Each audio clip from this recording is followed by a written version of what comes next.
Yeah, I'm Raja-Saleem Javaid. I'm the Director of IT Strategy, Enterprise Architecture and Innovation. My role and my team's accountabilities are to determine the digital capabilities that Rolls-Royce Group require to enable us to deliver our overarching group vision and mission. That's both at a holistic level, but also of our vertical parts of our business. What we do is we determine the 5-year roadmap, and those 5-year roadmaps will be everything from the application to the infrastructure to the end user assets that we need to deploy, and then describe that into an investment over the next 5 years. Now, the innovation aspect of my team look at how we can accelerate that and drive a level of innovation across all things that we do in IT. So I've always been fascinated in IT. So from my early days at school, programming BBC Micro, all the way through to having pretty much all the gadgets that exist. I guess the key thing for me is that in everything that we do, both in our personal life and our work life, you're in some shape or form touched by IT or digital in some shape or form. I find that so exciting, not only in terms of what we do with the technology today, but the opportunities it brings for us in the future.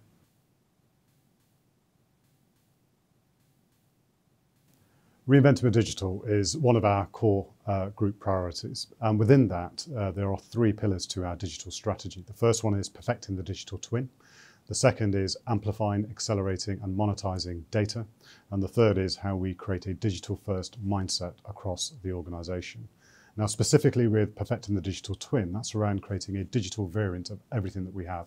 That could be the digital variant of the product, the service, the customer, the organization. And to do that and to enable that, technology is fundamental in doing so. The second pillar, where we perfect and amplify and accelerate data and monetize data, is something that we've been doing for 3 decades through our engine health monitoring, a service that we provide to our civil aerospace customers. Now that and expanding that even wider requires a huge degree of investment in digital capabilities and technology. And thirdly, and for me, what is far more important than the tech that we deploy in our organization is how do we nurture a culture where people think digitally? And for me, that's about being agile, that's about being collaborative, that's about making things simple and being bold in the decisions that we take.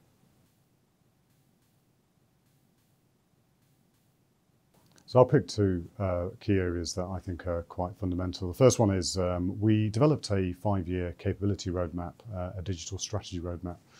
And that document, 120 pages, actually really didn't bring to life the value that digital would bring across Rolls-Royce. So what we've done is created a physical embodiment of that strategy through all of our value streams, from the first interaction of our customer, through the design of the product, all the way through to service, and visualized or characterized the applications and the benefits that the digital technology will provide. The second one, and one that's very close to my heart, is we launched a digital academy about 2 years ago. And the premise of that is how do we actually create a shift from analog to digital in the mindsets of our people? And that started off with myself and 2 other people to define what that cultural program was. And now we've touched over 30,000 employees across this organization that have become digital pioneers. And what we're doing is driving a mindset of agility, collaboration, bold and simplicity.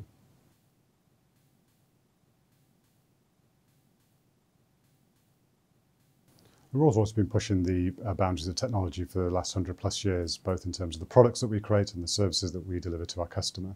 In terms of the next 50 to 100 years, our core mission is about pioneering the power that matters, and that's around electrification. It's about cleaner, safer, sustainable fuels that we can do to power our engines.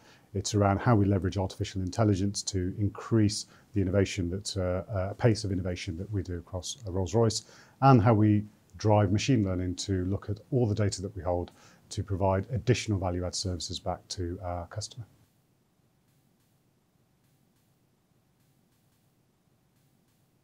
One of our key parts of our strategy is around amplifying, accelerating and monetizing data. Now, to do that, we've created a sub-brand team of our organization called R² Data Labs.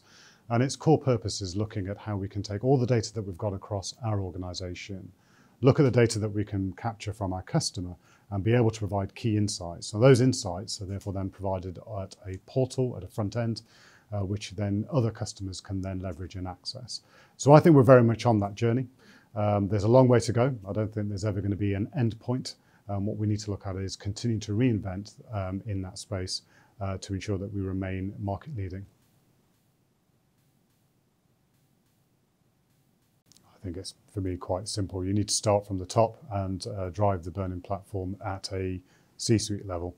And what that enables the business to then do is kind of respond to that and understand, well, what does digital transformation mean for its teams or the sub-teams that sit within it?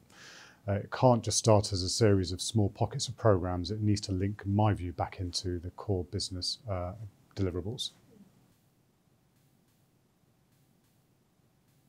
For innovation to be successful, it has to fail. For me, there's no win or lose, it's win and learn. What we've applied in Rolls-Royce is a different mindset of failing fast, learning from those mistakes and moving forward. Throughout my career, I've seen a number of organisations push towards right first time, which I think is a right metric to have. I guess my question to organisations that have that is, well, if you're always right first time, you've ceased innovating at that point. And you need to continue to look at ways of improving whatever it is that you're doing, products, services, processes, etc. What really drives a catalyst shift in an organisation is the CEO or the heads of the department driving or creating the space for people to innovate and reward failure. If you look at some major technology organisations, Google, Microsoft, they actually reward people that have tried something and failed. I think that's the mindset shift that has to be taken across all organisations. And if they don't do that, they'll find quite quickly they either become disintermediated or they won't exist very soon.